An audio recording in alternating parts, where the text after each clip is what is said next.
News 24। পূর্ব বর্ধমান জেলার পূর্বস্থলী 1 নম্বর ব্লকের cobbler Bansdaha এবং চাঁদের বিল পাড়ে খালবিল ওয়েলফেয়ার সোসাইটির পরিচালনায় আগামী 25শে ডিসেম্বর থেকে 27শে ডিসেম্বর পর্যন্ত অনুষ্ঠিত হতে চলেছে 25তম খালবিল পিঠেপুলি এবং প্রাণী পালন উৎসব। দীর্ঘ 25 বছরের ঐতিহ্য বহনকারী এই উৎসবে গ্রামীণ সংস্কৃতি, খাদ্য ঐতিহ্য এবং জীবিকা ভিত্তিক কর্মকাণ্ডের এক অনন্য মিলন ক্ষেত্র হিসেবে পরিচিত। খাল, বিল এবং জলাশয়ের মাছ সংরক্ষণ এবং মৎস্য চাষে এলাকার মৎস্যজীবীদের আরও বেশি করে উদ্বুদ্ধ করতে এবছর নেওয়া হয়েছে বিশেষ উদ্যোগ।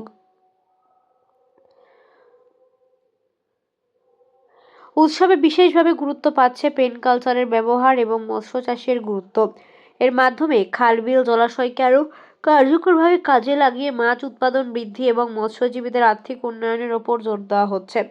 উল্লেখযোগ্য বিষয় হলো, প্রায় 25 বছর আগে উৎসবের সূচনা লগ্নে রাজ্যের মুখ্যমন্ত্রী মমতা বন্দ্যোপাধ্যায়ের বার্তা তুলে ধরে নিজের স্বরচিত একটি কবিতা উৎসবের জন্য উপহার দিয়েছিলেন। খাল, বিল আর জলাশয়ে ভরা রূপসী বাংলার কন্যা, ওরা সবাই যত্ন করো, ওরা আমাদের অনন্যা। উৎসবকে সামনে রেখে মঙ্গলবার বিকালে কালনা পুরাতন বাসস্ট্যান্ড এলাকায় এক সাংবাদিক সম্মেলনের আয়োজন করা হয়। সেখানে উপস্থিত ছিলেন মেলার প্রধান উদ্যোক্তা তথা রাজ্যের মন্ত্রী স্বপন দেবনাথ। তিনি জানান, এই উৎসব শুধুমাত্র লোক সংস্কৃতি বা পিঠেপুলির মতো গ্রামীণ খাদ্য ঐতিহ্যকে তুলে ধরার মধ্যেই সীমাবদ্ধ নয়, বরং গ্রামীণ অর্থনীতির বিকাশ, মৎস্য চাষ এবং প্রাণী পালনের উন্নয়নে গুরুত্বপূর্ণ ভূমিকা পালন করেছে।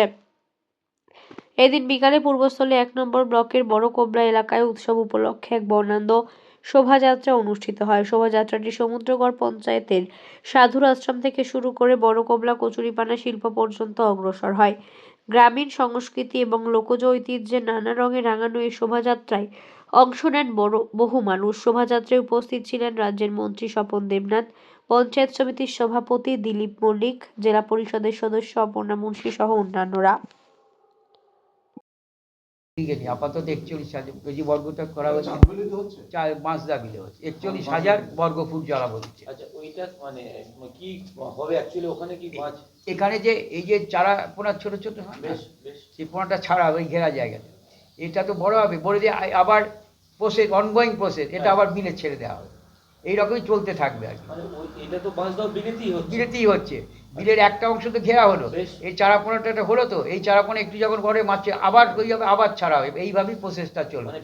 বিলের মধ্যেই ছাড়া হবে, বিলের একটা অংশেতে এই 3 বিঘে 41,000 বর্গ ফুটকে ঘেরা হয়েছে, এর মধ্যে এই চারা পোনা এই চাষটা হবে।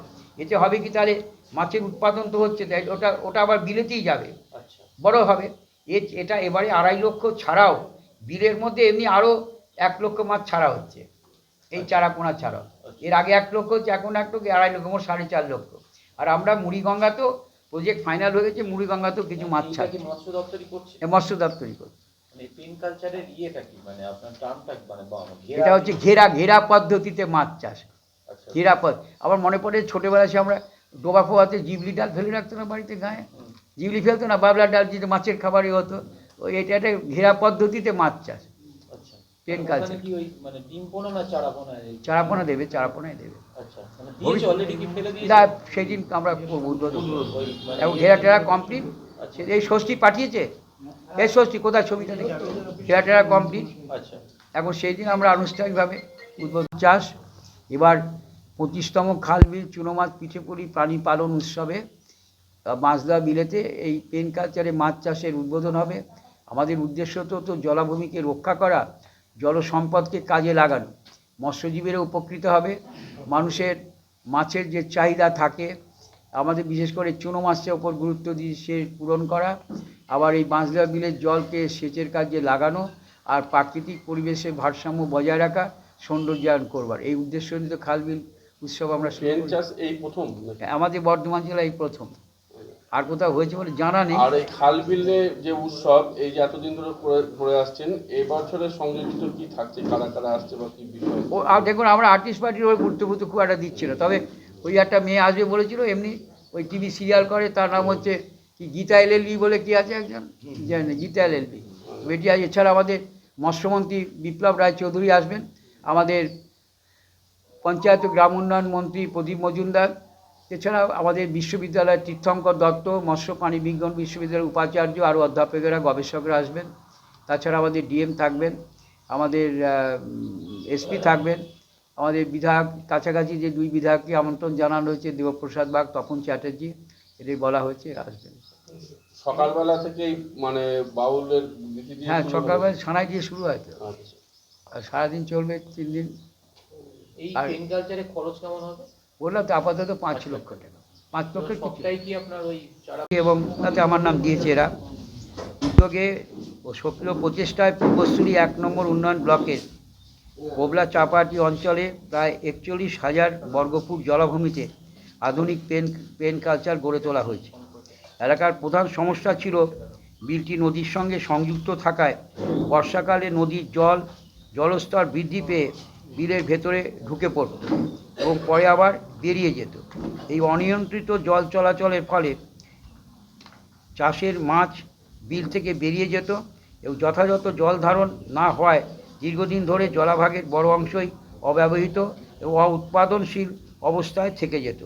এর ফলে কোবলা এবং চাপাহাটি মৎস্যজীবী সমবায় সমিতির সদস্যরা নিয়মিত ও পর্যাপ্ত মাছ উৎপাদন করতে পারছিলেন না। এই পরিস্থিতিতে সমবায় সদস্যদের আর্থ সামাজিক উন্নয়ন নিশ্চিত করতে এবং দীর্ঘদিন ধরে অব্যবহৃত জলাভাগকে উৎপাদনশীল সম্পদে রূপান্তরিত করার লক্ষ্যে পশ্চিমবঙ্গ সরকার উদ্যোগী হয়ে পেন কালচার পদ্ধতি বাস্তবায়ন করেছে। সরকারের সক্রিয় সহযোগিতায় জলাভাগের নির্দিষ্ট অংশে উচ্চমানের নেট এবং আধুনিক জলবেষ্টনী ব্যবস্থার মাধ্যমে একটি নিয়ন্ত্রিত, সুরক্ষিত এবং বৈজ্ঞানিক চাষযোগ্য পরিবেশ করা হয়েছে, সেখানে সারা বছর মাছ চাষ করা সম্ভব। এই প্রকল্পের মাধ্যমে শুধু আধুনিক পদ্ধতিতে উৎপাদন বাড়ানোই নয়, বরং মৎস্যজীবীদের জন্য স্থিতিশীল আয়ের উৎস, নিরাপদ উৎপাদন ব্যবস্থা এবং দীর্ঘমেয়াদী আর্থিক সুরক্ষার পথ তৈরি হয়েছে। পশ্চিমবঙ্গ সরকারের এই উদ্যোগ মৎস্যজীবী পরিবারের সম্মান, স্থিতি, সামাজিক মর্যাদা বৃদ্ধি করার পাশাপাশি তাদের জীবিকাকে আরও টেকসই করে তুলবে। ফলশ্রুতি সম্ভাবনা, পেনকে সদস্যরা আর্থিকভাবে আরও শক্তিশালী, স্বনির্ভর হবেন। বৈজ্ঞানিক পদ্ধতি প্রয়োগে স্থানীয় তরুণ মৎস্যজীবীদের মধ্যে স্বনির্ভর উদ্যোগ ও আধুনিক প্রযুক্তি গ্রহণের আগ্রহ বাড়বে। এলাকায় মৎস্যজীবী পরিবারগুলোকে সামাজিক মর্যাদায় আরও দৃঢ়ভাবে প্রতিষ্ঠিত হবে। এই পেন কালচার প্রকল্পটি পূর্বস্থলী 1 নম্বর ব্লকে একটি মডেল প্রকল্প হিসেবে কাজ করবে। ভবিষ্যৎ বৃহত্তর জলাভাগ উন্নয়নের ক্ষেত্রে নূতন দিগন্ত উন্মোচন করবে। পাক ব্যবহার নিশ্চিত হবে। পুনর্বাসন ও জল মৎস্য সংরক্ষণে বন্যা এবং জলাশয়ের জলস্তর পরিবর্তনের সময় পেন প্রযুক্তি ব্যবহার করে মাছকে নিরাপদে সংরক্ষণ করা যাবে। গবেষণা ও প্রজাতি নিয়ন্ত্রণে ভিন্ন ভিন্ন প্রজাতির বৃদ্ধি, খাদ্য রূপান্তর, রোগ সংক্রান্ত গবেষণায় পেন অত্যন্ত কার্যকর একটি পদ্ধতি। মৎস্য চাষে পেন কালচারের গুরুত্ব, স্বল্প ব্যয়ে অধিক উৎপাদন। পেন নির্মাণ এবং রক্ষণাবেক্ষণের ব্যয় তুলনামূলকভাবে কম, অথচ উৎপাদন ক্ষমতা অত্যন্ত বেশি। ফলে ক্ষুদ্র মাঝারি চাষিরাও সহজে এই প্রযুক্তি গ্রহণ করতে পারবেন। উচ্চতর ফলন এবং খাদ্য রূপান্তর দক্ষতা, FCR, নিয়ন্ত্রিত খাদ্য সরবরাহ, জলের স্বাভাবিক প্রবাহ ও পর্যাপ্ত অক্সিজেনের কারণে মাছ বৃদ্ধি দ্রুত হবে। তাই এটা হচ্ছে আমাদের এবং প্রধান পেন কালচার একটি আধুনিক মৎস্য চাষ ব্যবস্থা একটি উল্লেখযোগ্য প্রযুক্তি, যেখানে জলাশয়ের নির্দিষ্ট অংশকে নেট বা উপযুক্ত আবদ্ধ কাঠামো দ্বারা ঘিরে চাষাবাদের জন্য ব্যবহার করা হয়। চাষাবাদের জন্য পুকুর, নদী, খাল, বিল, জলাশয় এবং বন্যা কবলিত ভূমিতে পেন স্থাপন করে উৎপাদন বৃদ্ধি ও প্রজাতি নিয়ন্ত্রণ এবং সম্পদের সুষ্ঠু ব্যবস্থাপনা নিশ্চিত করা সম্ভব। কম খরচে অধিক উৎপাদনের সুযোগ থাকায় এটি বর্তমানে বৈজ্ঞানিক ভিত্তিতে চাষ প্রযুক্তির অন্যতম গুরুত্ব অংশ হিসেবে বিবেচিত হচ্ছে।